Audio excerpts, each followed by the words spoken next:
Hey up and welcome to the Strategy Sessions. My name's Andy Jarvis. I am the host of the show. My full-time job, the one that pays all the bills and means I can do this and put this podcast together, is the Strategy Director of Eximo Marketing. We're a consultancy that works with manufacturers who want to start selling direct to consumer. So we help companies that really don't have that infrastructure, don't quite know how to get out into e-commerce world, build all that, put that resilience in, get better margins from the product, and build a data relationship with their customers that can help them grow over a long period of time. Why do I tell you this? Well, firstly, I don't really talk about that too much on the show. I'm not here to sell you. And secondly, it's because I'm here talking today to Mike Stevens. Mike is the author of the Direct To Consumer Playbook. If you're lucky enough to be watching me on YouTube, you can see that on screen. And if you're not, well, just click on the link in the show notes. It says the Direct to Consumer Playbook by Mike Stevens. Mike is he was an early employee at Innocent, the smoothie company. He worked at Peppersmith, which was an early D2C confectionery company, and has since spoken to maybe 12, 15, 20 great direct to consumer brands for the book. He calls this the book he wished he had when he started Peppersmith. So he's put in case studies, he's picked the brains of some of the leading people in the industry and brought them into a book to shortcut some learning. So I read the book and loved it, reached out to Mike. I was like, Mike, you seem like a great guest for the podcast. Let's put it together. And we did. So the conversation's coming up. With us doing so much D2C work these days, it just made sense to get him on. Some of these stories are stories that wouldn't necessarily fall within what we do at Eximo Marketing, kind of native direct-to-consumer brands who just go and raise a bundle of funds and set off in D2C world. As I said, we work with manufacturers who are kind of moving into that D2C world, so slightly different, but a lot of the lessons in this book, and it is a good book, that is definitely worth reading. A lot of the lessons are great for all sorts of companies. So if this is your thing, have a listen. And Mike's got some great insights. And do click the link below and buy a copy of the book, because he gives you the headlines and then you can drill into the detail. And it's a really easy read as well. So enjoy the book if you read it. And if not, just have a listen to Mike. He's going to give you some great insight. Here we go. Mike, welcome to the podcast. How are you doing?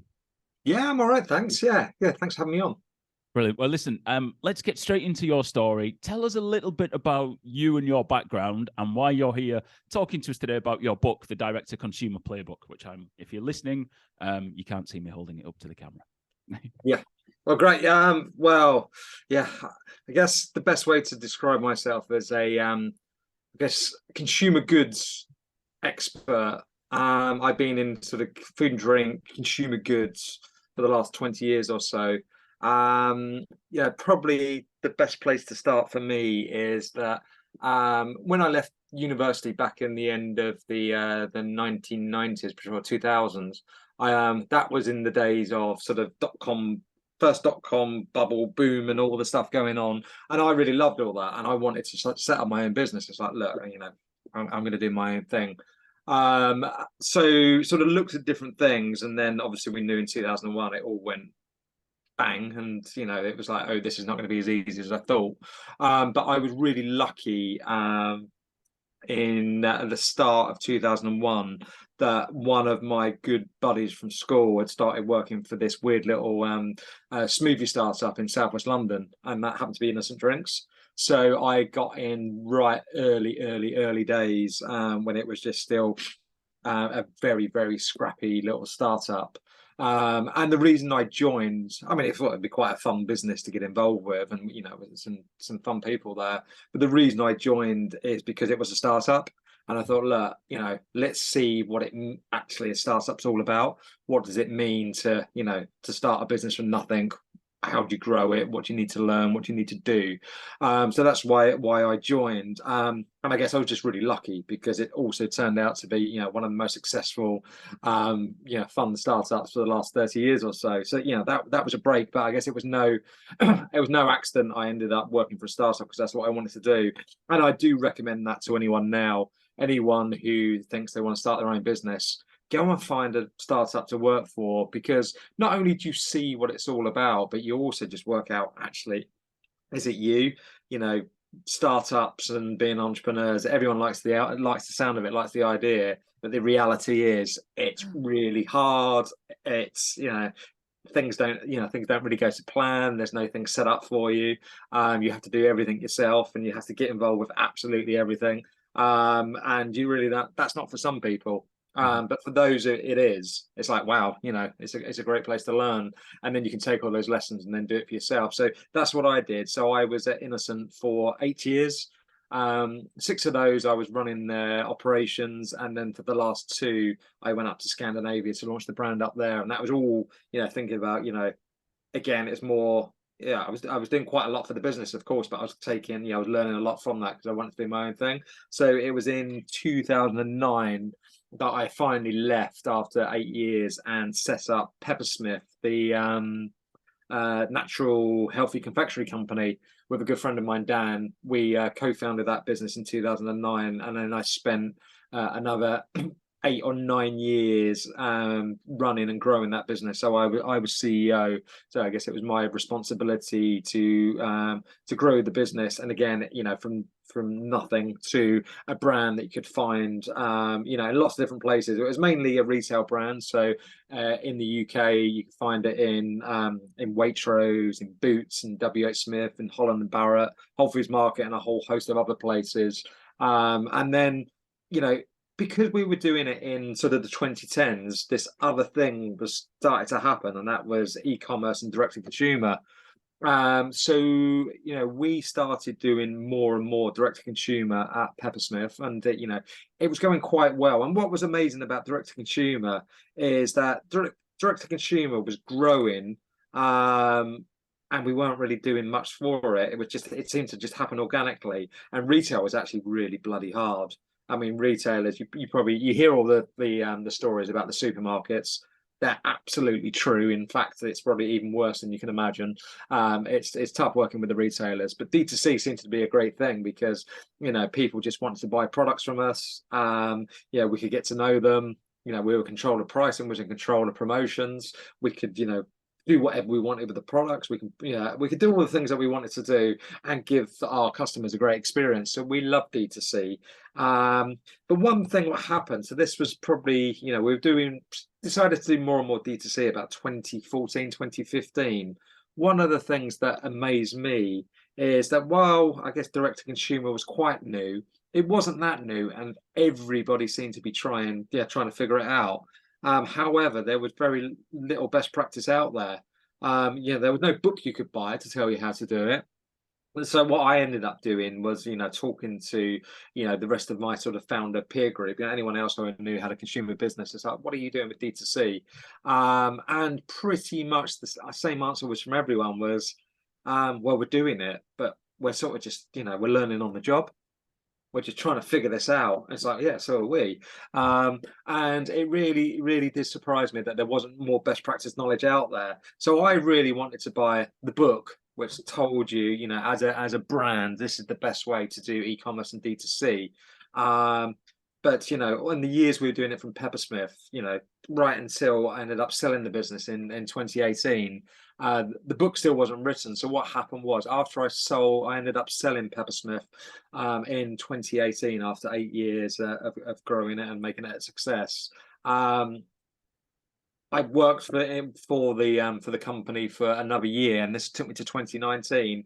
And yet, lo and behold, I stepped away from the business, and this book still hadn't been written. So the book for brand owners and founders who wanted to do D2C properly, that book wasn't there. So after selling the business, I had some time on my hands, and honestly, I needed a bit of break from running a business. So I decided to, if no one else is going to write this book, I'll do it.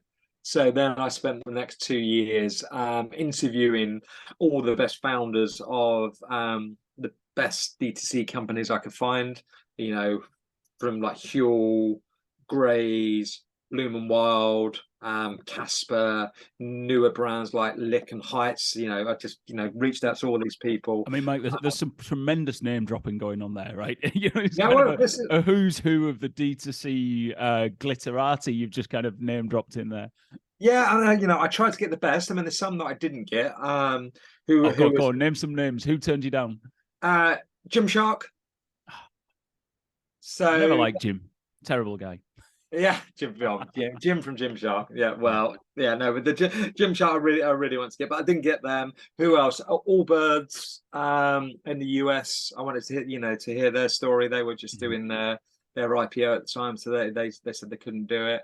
And a few others, but let's not talk about the ones we didn't get. Talk about the ones we did get. I was really lucky that I was introduced to some just brilliant people who had been running really successful D2C brands. I mean, I was lucky because I knew some of them already from some from being a founder. But yeah, some of them it was like sort of one or two links away, and I managed to get introduced. And what I wanted to do in the book, and anyone who reads the book, it's a set of business case studies, which really it's the story of the founders and the business in terms of where they come from, what their big idea was, and how they sort of built their business. But also from that, anyone who's really interested in D2C strategy, what I try to pull out from each of the case studies is what they did to become a success. Because as we all know, and D2C is actually quite hard.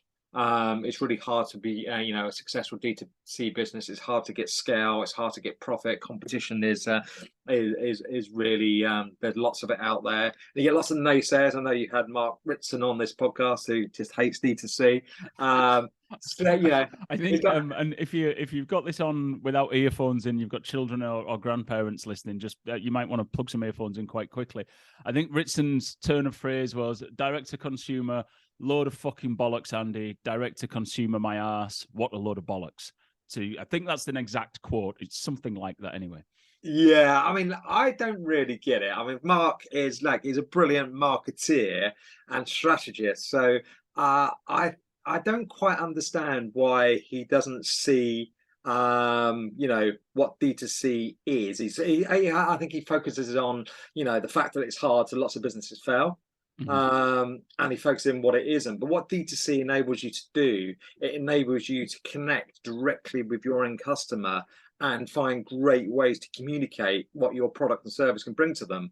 And that's like a marketeer's dream. So maybe I don't know. I don't know why he's so down on it, but he is. I'm going to take. I mean, Mark Ritson is a man who needs no defending, and I'll put a link in the show notes. If you didn't hear that episode, there's a link in the show notes. Go and have a listen. We talk about all sorts of stuff. Direct to consumers on there.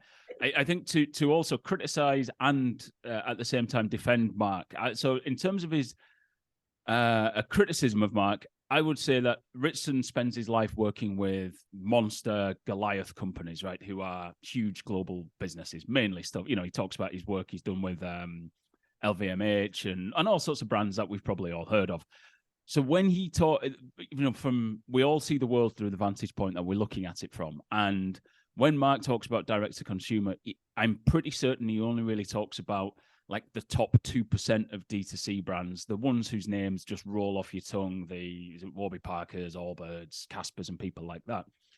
And what he'd seen with those businesses is that they'd raised a lot of money, they'd made a lot of noise, they'd made a lot of customers, but actually hadn't made any money. And his point is it's like, if you're not making any money, at some point you're going to go bust. Is that, selling tenors for a fiver isn't as difficult as people tell you it is.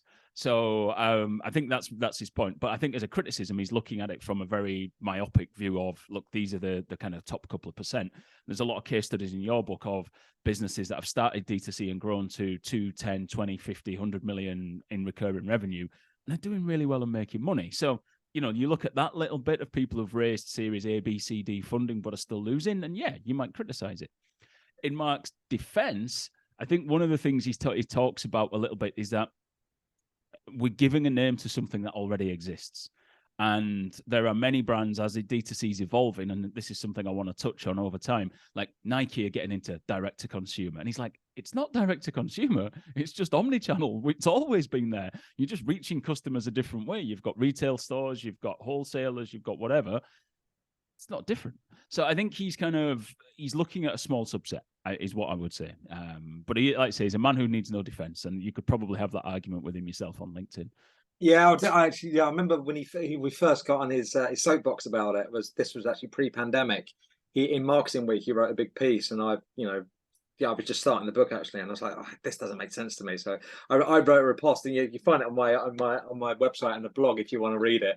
But I'd say, a couple of things which I think is important. I guess the reason that maybe Mark doesn't get as excited as I do, if he's focused on working with those sort of humongous brands who have really built all their they built their business around retail.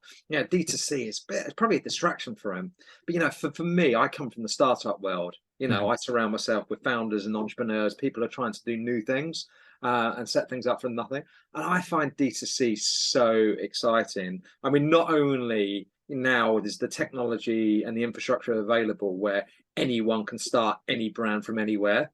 That didn't always used to be the case. I mean, that is just brilliant. But what also D2C enables you to do is, because you're selling direct to your end consumer, you haven't got any wholesalers and retailers in the way. You've got that direct connection, and you've also got lots of data and the ability to talk directly with your end consumers. You can just find out so much about them and what they need, and then you can make better products for them. And as and I see this world, I live in the world again of being sort of founders and entrepreneurs. We're here just to make, better, revolutionary products and services. That's why we're here. We're not just about just trying to make a slightly better mousetrap or just, trying to set up a new line because we're a massive company and we need to get a bit more revenue in. We're generally just, we're trying to do new things in new ways. And, in the last 10 years, the technology has become available where, more people can try more things. And, I'm always going to celebrate that. So there's loads of stuff that you've said in the last couple of minutes I want to kind of pick up on and dive deeper on. I'm going to come back to the negativity side of it in a minute. We'll cross that bridge.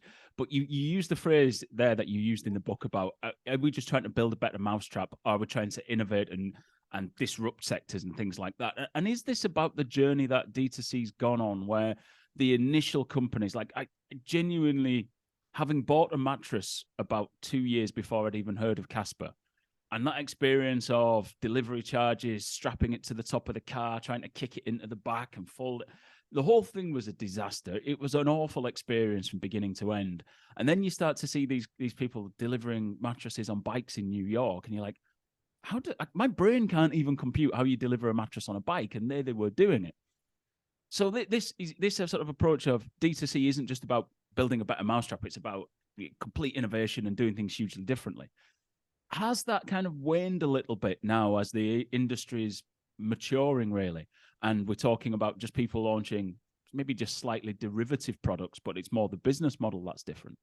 Yeah, and I think this is part of the problem. If you've just got a slightly derivative product, and especially if you're a new brand, the chances of you succeeding are so small. I mean, you've got to, as a new brand, you've got to have all this sort of marketing, education, and awareness and excitement to actually get people to come to you. And if you're new and your product looks, it's only slightly better, and it might be a bit more expensive because you're going to be a smaller, why should anyone make that switch? Even if you've done the work and spent the money where they come to you, it's like, actually, this only looks a little bit better, or I don't see the difference. And why should I buy from you? Because I don't really know you. I can't trust you. I don't know if the product's going to do what it said it's going to do. I don't know if you're going to behave in the way that I expect you to behave. So I'm just going to go to someone I trust.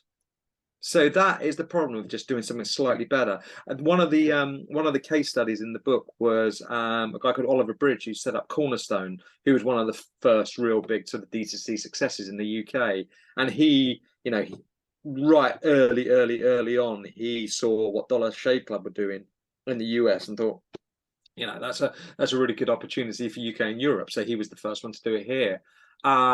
But what brands like Dollar Shave Club and Cornerstone and even Casper, what they've seen is if they can show that, they can demonstrate a successful business, they're going to get competitors, right? And so the competitors come into the market, and it makes it, things, marketing becomes more expensive, and it's just a bit harder to actually get people to buy your products, because there's lots of alternatives out there. Mattresses is a good example where what happened, Casper's really started the revolution, but then loads of other companies came into it, and then they tried to land grab, and then everyone was cheaper than Casper doing the same thing. It's like, wow, this is really tricky. So Oliver from Cornerstone, he said to me, like, Mike, if you're going to launch a D2C brand today, you've got to be 10 times better than what's already out there.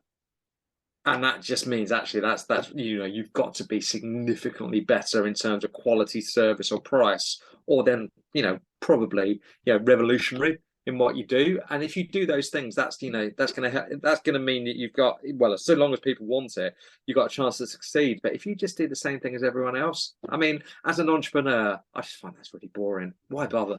And I think the classically trained marketer in me looks at the 4 Ps: product, price, place, and promotion. And the more of those Ps you can be different on, the more it starts to separate your offering. So if your product is different, but you're selling it in the same places for the same price and promoting it in the same way, it just looks the same, even though it may well be different. If your price is different, and that can be higher or lower, then that helps it. And if you're selling it in a different place, which was probably a standout for a lot of D2C businesses initially, we're selling online and direct to you. It's like, whoa, it's 2010, this is new. That's maybe not as unique anymore, but there are ways in terms of putting that business model together and recurring orders and the promotion of it. Can you do that differently? If you can put 2, 3, or 4 of those differently to everybody else, you start to separate yourself from the market. And there's some great studies in there of companies that have done that a little bit, I think. Yeah, and this is it. And I think this is where D2C is different to, where it was 10 years ago. And, and maybe there's some of that legacy cynicism is still around. Like Dollar Shave Club, it's a good example. So Dollar Shave Club, they just said, look, we're going to produce quite good products, but, are they any better than Gillette or the other brands that you could buy? Maybe, maybe not. I don't know. I think that can be quite subjective. But what they said, we're going to do it cheaper because we're going to cut out all the middlemen. There's no wholesaler, there's no reseller, and we can sell this direct to you. So it's be better, and we give you a subscription, so you never have to think about this again. So that was actually is more convenient, and it was a bit cheaper. That's great. But what has happened again, over the last 10 years, all of those, I guess that low hanging fruit has gone. So brands now have to be a lot more innovative. They've got to have a better product. They've got to have a price where customers see real value, and they've also got to treat their customers really well. They've got to give them great service, and that's not just service in terms of just making sure the product gets to them once they've ordered it. It's after service. It's about giving them more information. It's about helping them use their products. That's what all the best brands are doing now. And D2C, it does give you a platform to do that, because you've got your website, you've got your newsletters, you've got your emails, and some are using SMS. There's different things you can do. You've got to do it, but you've got to do it well, because if you don't do it well, you're going to lose out. So I think one of the key lessons I took from the book is this focus on customer service. And it's something that we know anyway, but the kind of a real customer service is a differentiator, sort of came through from some of the case studies you told in the book. Now, I don't mean to be rude, Mike, but you and I are possibly of a similar vintage, which many younger people would just call us really old. And sadly, this is a thing, right? And you talked about customer service and being able to be easily contactable, putting your phone number out there. And I put a post on LinkedIn the other day about my top tip to younger marketers is to get comfortable using the phone. Pick it up, talk to people, answer it. It's a superpower. And the number of people who criticized me for that post was unbelievable. How it's only what boomers do. There was one guy who said only boomers and undesirables use the phone these days. I was like, wow, right? And Love it. So much hatred and anger for, it's like, just talk to people. But this comes through really strongly from the book about having a direct relationship with your customers is not just about ones and zeros on reports and Google Analytics and sales figures. It's actually about talking to them, isn't it? I mean, this is how you find out. Your job as a brand is to serve, your customers. You're meant to be solving problems, making their life a little bit better. Mm-hmm. And that's your job. And so, but unless you really understand who they are, what their values are, what they want, how you can, how you can serve them. You can't do that properly. And one of the best ways to do that, you can do it via, you can use the data to tell you like who clicked on what product, what's selling well, what's a good review. You can do customer service. You can do customer surveys. That's great. You should all do all these things, but a really, really powerful way of doing it is actually just talking to customers. And and again, I used to do this time all the time in Peppersmith. And the way you normally got to do this is some people will call up, they've got a question, but most people would actually call up because they've got a problem. Either they didn't understand something, or they got, more than likely it was a problem with their delivery. So your first job is to solve that, whatever was up, fix that for them. So once you've done that, and you've done it in a really quick, efficient, polite way, then you've got them on the phone, and you've got this opportunity to ask them, how did you find us? What do you think? What's your favorite product? I mean, how often do you buy? Where do you normally buy from? All of these things you can find out. What do you think we should do next? It's just a brilliant resource. And in the book, there's a great one of my favorite stories is Tails.com. So Tails.com do pet food, and they started out in, I think, 2014. So this is when D2C was first kicking off, and they got it into their heads when they first started that because they were a tech business, and maybe they were, they can't have been boomers, because their big idea was like, let's just do things all electronically. We don't need to have phone numbers. We don't need to talk to our customers. Let's just we can do it with automated emails, and just using great tech.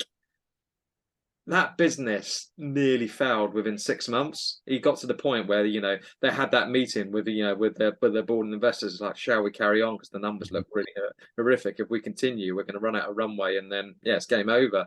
But what they did instead is like, look, we've got a really good setup. We think we've got really good products, but our customers don't seem to be quite getting them. How do we do that? And what they did, they started talking to their customers. So they put a phone number on their website. They started proactively calling customers, having those weird boomerish conversations where you talk to someone and you ask them questions, and then they ask you questions, and then you find out more, and you build rapport, and you build a relationship. But from that, what they found, there was a couple of things a couple of small things that we're doing wrong that were having big impacts. But also, because they was having those conversations, they discovered what the real passions of their customers were. And because they were also talking to the customers realized they had a load of shared values. I mean, they were just really, really cared about dogs. And dog owners loves their dogs, and that's all that's what they want to talk about. And when they found out the company who served them also loved dogs and wanted to look after dogs and could talk about dogs all day, it's like, wow, we've got things in common. I trust you, I know what you're about. And then they built their business from there, and it's gone from strength to strength. In fact, they sold it to, I think it was Nestle a few years ago, and and the business is still going from strength to strength.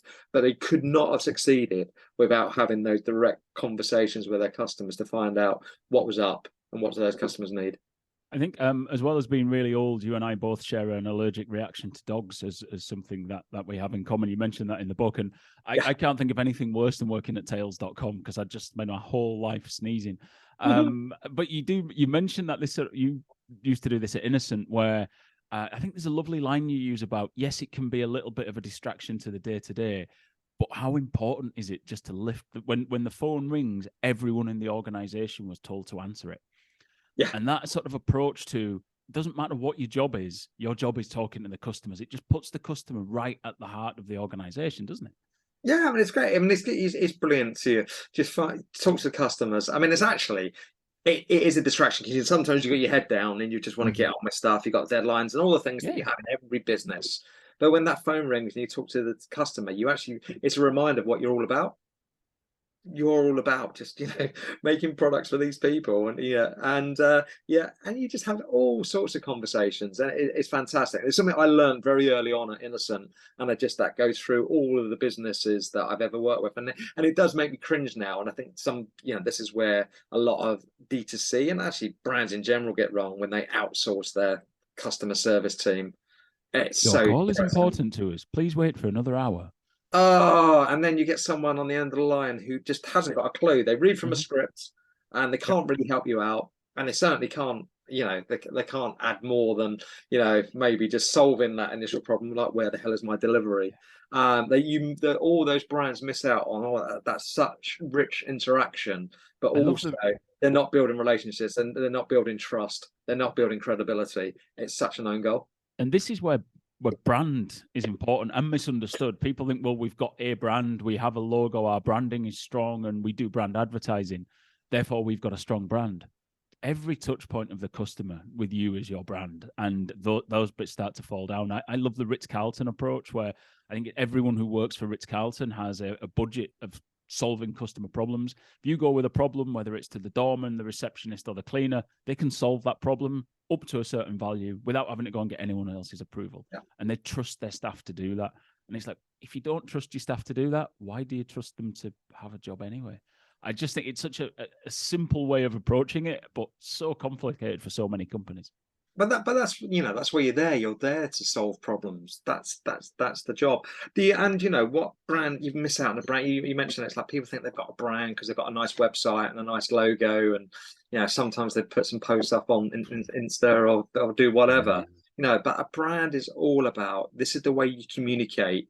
Who you are, what you stand for, what you care about, and what you can do for people. And it's so hard to do those things just by having a nice website. You've really got to build a community. You've got to build, relationships. You've got to build conversation. And that's just not only your own conversation. And JP, the founder of All Plants, told me this. He said he wanted to make sure he's got a brand and a brand story where people are talking about it around the dinner table. Yeah. That's it. You can't do that with a Instagram ad or a nice website. Definitely. I mean, I hope no one listened to that last 2 minutes, because you've given away kind of 90% of what I do as a job. So hopefully, if you were listening to that, forget about it. You can just employ me to do it. It's fine. So moving on, we're talking to customers. Doesn't make any sense, but let's stick with it. Which leads us into community. There's strong stories in the book about how D2C brands build community. Is it possible to have a D2C brand without building that community? Or do you think it's an essential pillar of success for any D2C? It's really possible to build a D2C business with no community, but it's not. Well, I guess it is possible to build a brand, but if you want to build a strong brand, you have to have community. And remember what community is. A community is a collection of like-minded people who are all focused around one thing. Mm-hmm. And the thing that the community have in common is, what you do, what you stand for, and what you do for them. I mean, good examples in the book. There's Tribe. They make sort of snack bars and food and drink primarily for the athletes and runners, but although they also make healthy snacks for anyone. But their community, there's people who care about fitness, running, cycling, and that's the thing they've got in common. But I guess what they've also got in common is events and nutrition and a certain way of looking at life, and they build a community around that. And what Tribe have done really well is they build a community of like-minded people, and they get their community together at mainly running events. They do lots and lots of events, and some of them can be like a half an hour sort of jog around the park at dinner, all the way up to they do these multi-stage, multi-country events, which are they're huge. So they have all these events, and then they also those people who come to the events, they make products for them. So they end up just find out what that community needs, and they make products to serve that community. And then what they also do is that with their products and their events, it's all about they raise a lot of charity. And people don't know this about Tribe.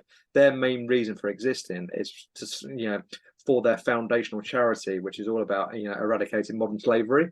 Mm-hmm. So they have these events, which are the primary opportunity for them to raise money for the charity.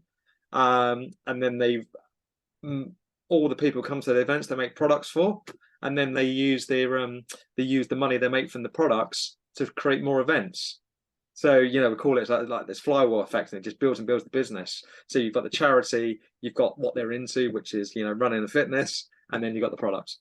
Yeah, brilliant story. It is a brilliant story. So as we're going through and ticking off some of the great brands in the book, I'll talk maybe about some of the others now, into maybe some of the more nuts and boltsy background stuff of running a D2C. Vertical integration, running everything from production through to arriving with the customer.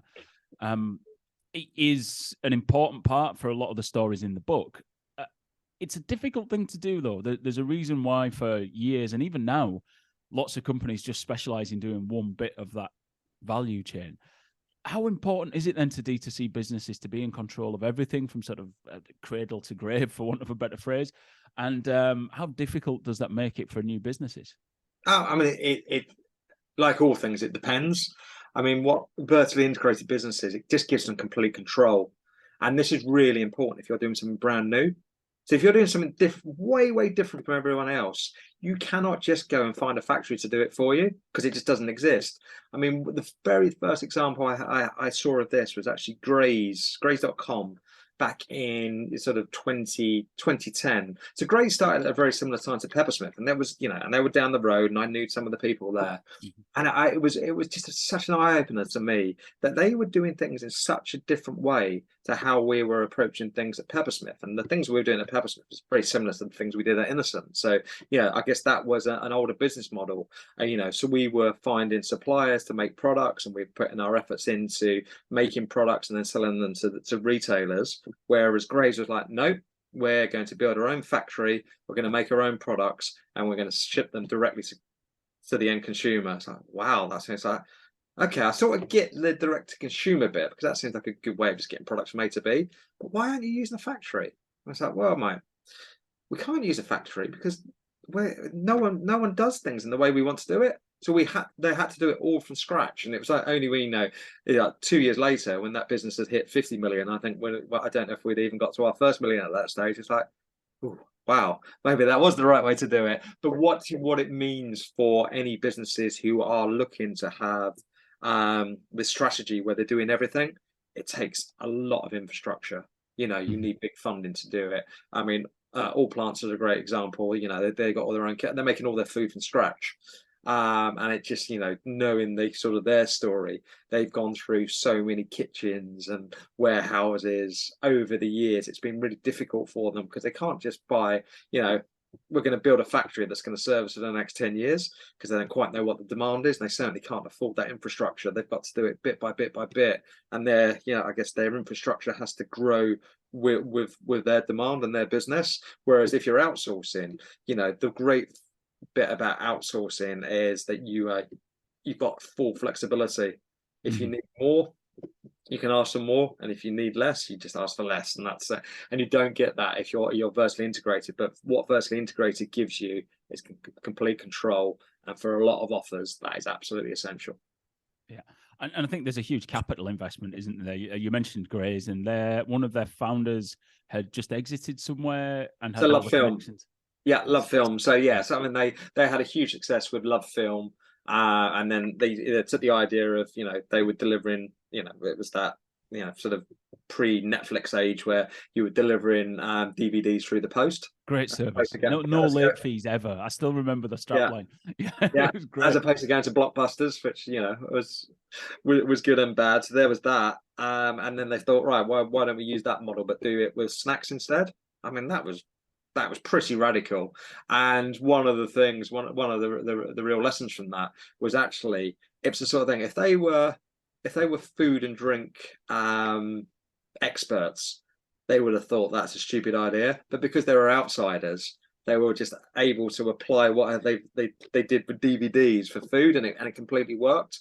So this is one of the things, if you're starting a new product or service, you're absolutely going to get incumbents saying that is the most stupid idea I've ever heard, and it's not going to work. And do you know what? They might be right, but the ones that are not right, they're the ones who are kicking themselves 2 years later going, bloody hell, yeah, that was a really good idea. It's the right way to do things. Talk to me then a little bit about the personalities behind the business, because in the book you focus on the things they did, but there was something that was kind of weaving through the book that I didn't really land on right until the end. So I think it was Bloom and Wild, the flower company. Their founder had been at Bain. JP from All Plants had been at McKinsey. Graze.com had come out of the Love Film founder. There was the Tights company that I forget. She was a business consultant who had, and the guy who founded the jeans company, Hype Jeans in Wales, had kind of worked in ad agency backgrounds. And what it kind of spoke to me about when I finally kind of worked it out was that a lot of these this isn't the entrepreneur that you see in the films, which is Zuckerberg coming out of college and coding something in his bedroom, or the Steve Jobsy garagey sort of, not Steve Jobs there, Microsoft sort of founding story of building in your garage and then off you go. These are people with kind of sterling business credentials who could probably go and get a job in any high street bank in a fairly senior position, who've decided to do something different. Is that just, have I misrepresented some of the interviews you've done and maybe just found the evidence to fit my hypothesis, or is that the sort of personality you found behind the businesses? No, I mean there are a couple of founders in the book that have really, I guess they were young and inexperienced, and their passions took them to where they want to be. I mean, the best example actually was Jane, the founder of Sugru.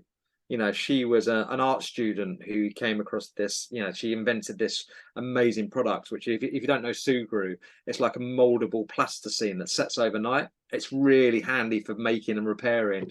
And she invented this thing at art school, and then she spent the next 6 years actually trying to refine it so she could commercialize it and sell it.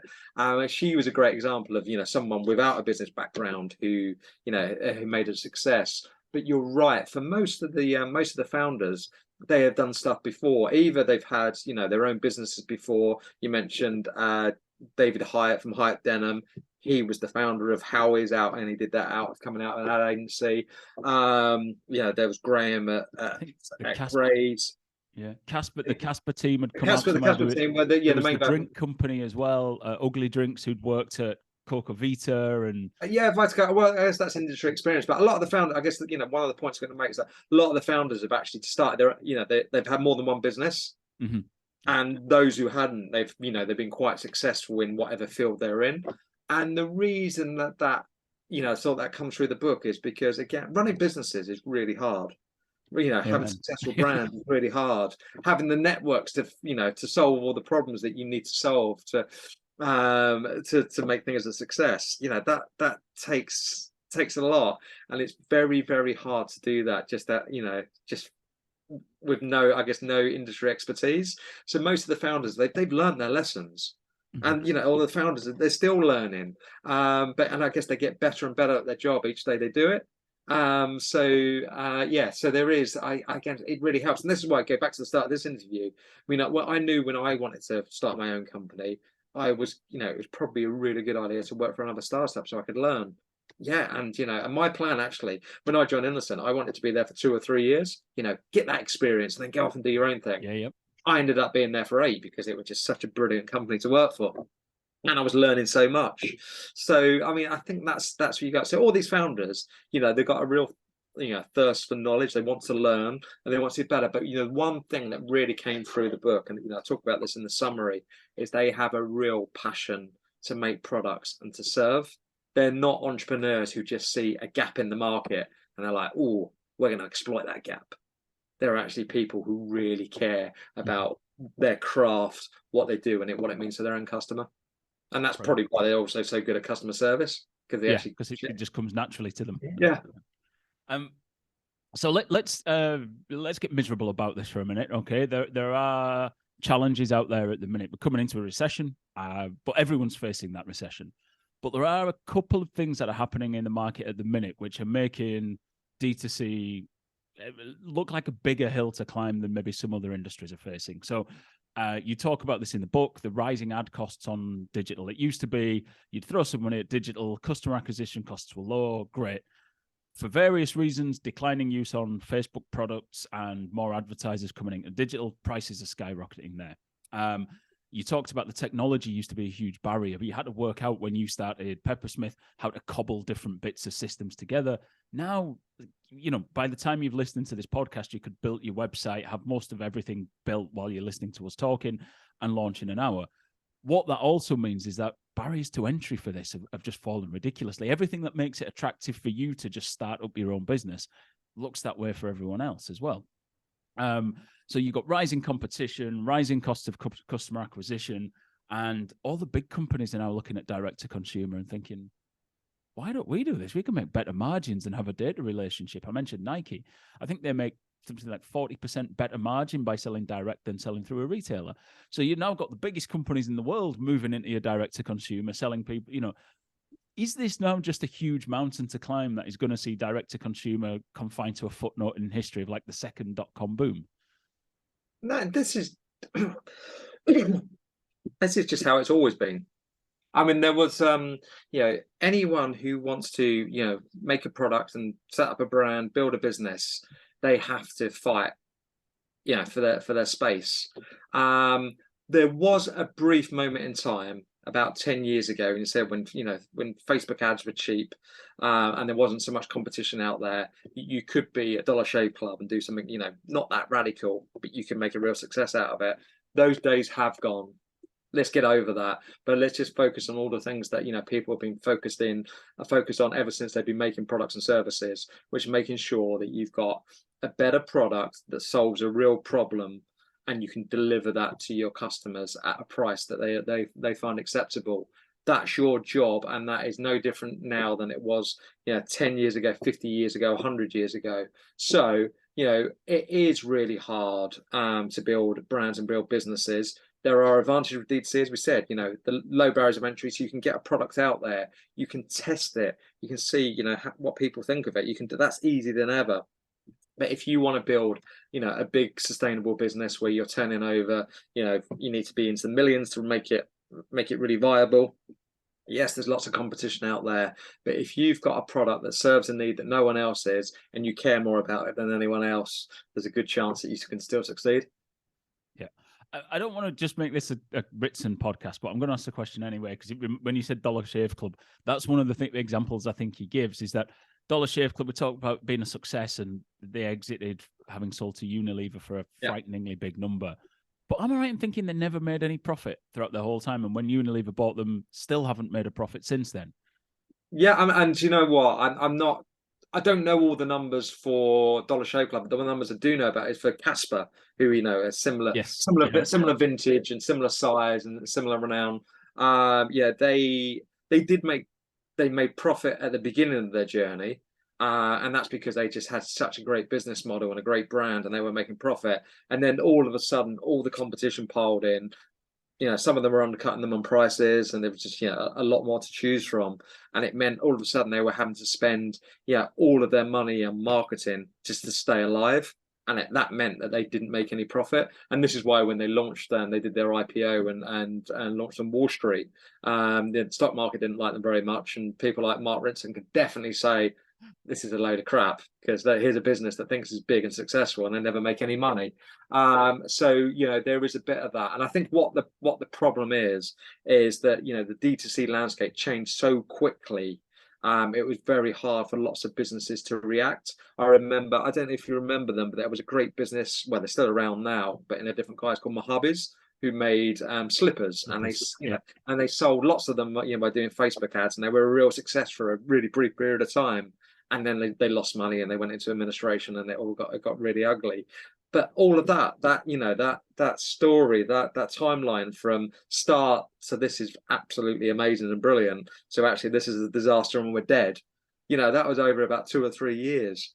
So I guess the rules of the game have changed. So yes, it is hard to make money, but again, it's about building. If you think about it from first principles, let's build products, let's build great brands. And if you can do that, you can build up a business. But what you can't do, and this is where, again, the criticism came into D2C, is there was a lot of hype and a lot of businesses were overvalued. Like Allbirds, for instance. When Allbirds, they launched their stock offering, that went down 60%, I think, in a month or so. Does that mean Allbirds is a bad business? No, it doesn't. But what it does mean, does it mean it was overvalued? Hell yeah. But that's not a D2C problem. That's a stock market problem. The stock market is atrocious at valuing businesses, and it's supposed to be the thing that's great. You only have to look at the WeWork fiasco, and you're like, Yeah, well, let's value the business this way. And it's anyway, look, there's nothing rational about the stock market.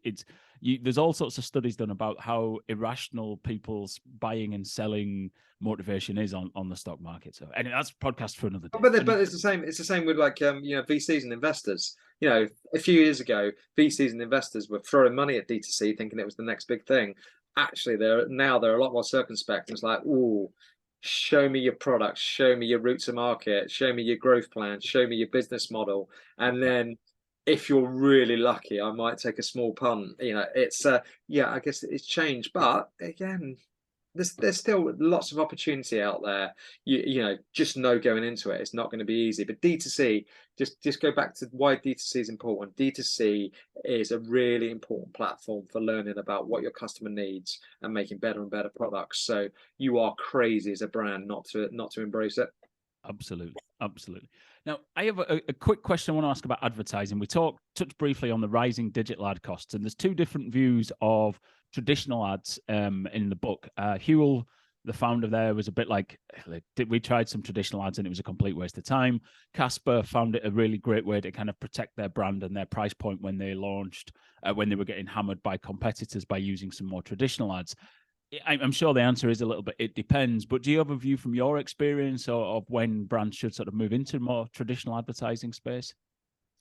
Again, it depends. I mean, traditional advertising generally it's more expensive, so you can't do that until you reach a certain size. But it's just another way to communicate to your customers. So, I mean, the differences in terms of digital ads and traditional ads is digital ads, you just get access to more data. So it's easier to see, is this particular campaign, is this particular activity, is it working, is it not? What do we need to change? You can do A/B testing and all that sort of stuff. You can't do that on, it's a lot harder to do it in sort of traditional ads. But, once you use that to refine your messages, and once you get your messages right, then you can, again, your product's right and your messages are right. Why don't you take that to a wider audience? Yep, brilliant. Well, look, I'm aware of the time, so I'm going to throw a couple of quick questions at you. Firstly, retail. You've started off mentioning retailers. How difficult is it working with a high street retailer? It's often seen as like the future for a lot of businesses, but it's really challenging, isn't it? Yeah, it is really challenging. And again, because there's such a high barrier. Yeah, you've got to make sure you can serve those, their customers really well. So you've got to have a product that is really fit for purpose. You've got to have a supply chain you can deliver in. You've got to have your packaging right. You've got to have your customer service right. And you've also got to be able to deal with the demands of the retailer itself. And that is really hard. So yes, it is difficult. And also retailers are not, because of competition from the likes of Amazon, they're not making the same margins. They're not making the same profits that they used to be. So they're going to try and, squeeze you as much as they possibly can because they have to. And that means that if you're not well set up to be able to absorb that pressure or know what to do, yeah, you're going to struggle. So, I mean, retailers they still serve a purpose, right? And again, your job as a brand to make sure your customers get your products. Some of that do it D2C. For some, it's actually going to be really important to put in the shop. I mean, a lot of people still don't want to buy a product that they can't feel, they can't look at it, they can't see the packaging, or do they know the retailer? Because the retailer's also done their vetting. They've sort of said that you're a product that is you're suitable to be sold to my customers. So they've done a lot of the legwork. So they I guess that customer knows that if things go wrong, and they're less likely to go wrong in the first place, but if they do, the retailer's going to help me out and fix the problem as well. So they've got all that. So they have a great brand power, don't the retailers? It's still retailing is still really important, but again, it's a different set of rules, and there's some great examples in the book as well. D2C brands who want to make that leap into multi-channel, and they didn't really understand what the retailers needed from them, or the retailer infrastructure was going to mean to their brand and their business, and things got very, very hard. So yeah, anyone who's interested in sort of how to go multi-channel, that's covered in the book as well. I've got some really great stories. Sugru and Casper are two good examples. Brilliant. Well, listen, Mike Stevens, the Direct to Consumer Playbook there's a link in the show notes. If you want to click on it, you can go and buy the book. I recommend it. I recommend it so much I left a review on Amazon. It's not, I think Mike mentioned about case studies, but it's not a case study book. Don't think back to your university days and think, oh, I've just got case study after case study to plow through. There's a lot of Mike's own experience in there and some great storytelling, which kind of brings it all to life. So I definitely recommend it. Where else would you recommend that people can go to keep in touch with either direct to consumer or just business generally? Where do you read or listen to, or what would you recommend for people? Yeah, I mean, there's loads of great resources. I mean, there's loads of good podcasts on just direct to consumer, but in general. But I would say, find out what you're into. This is a great thing about the internet. That there's so many resources out there. Find out what you're into. I read a lot of books, which is why I wrote a book, because the book wasn't there. So it depends. I mean, there's if you're into marketing, I always recommend Seth Godin. His books are fantastic. If you're into brand building, again, there's loads of good resources. One thing actually you might want to check out, it's a resource that I really believe in. I mentioned David Hyatt, who owns Hyatt Denim. He also owns the Do Lectures, who do a whole set of resources about entrepreneurial brand building. Really good resources. Check them out. So I think that's a good place to start. Brilliant stuff. We shall drop links to those in the show notes. So Mike, thank you very much for coming on the podcast. It's been great to have a dance through direct to consumer and learn and great some. Let me try that again. Mike, thank you for coming on the podcast. It's been great having you have a dance through the book and find out more about the great stories that are in there. Definitely recommend the book. I'm not just saying that because Mike sat there. I've already told about 3 or 4 people to buy it and sent a copy to a client. So I'm definitely a fan. Mike, thank you very much for your time. It's a pleasure. Thanks so much for having me on.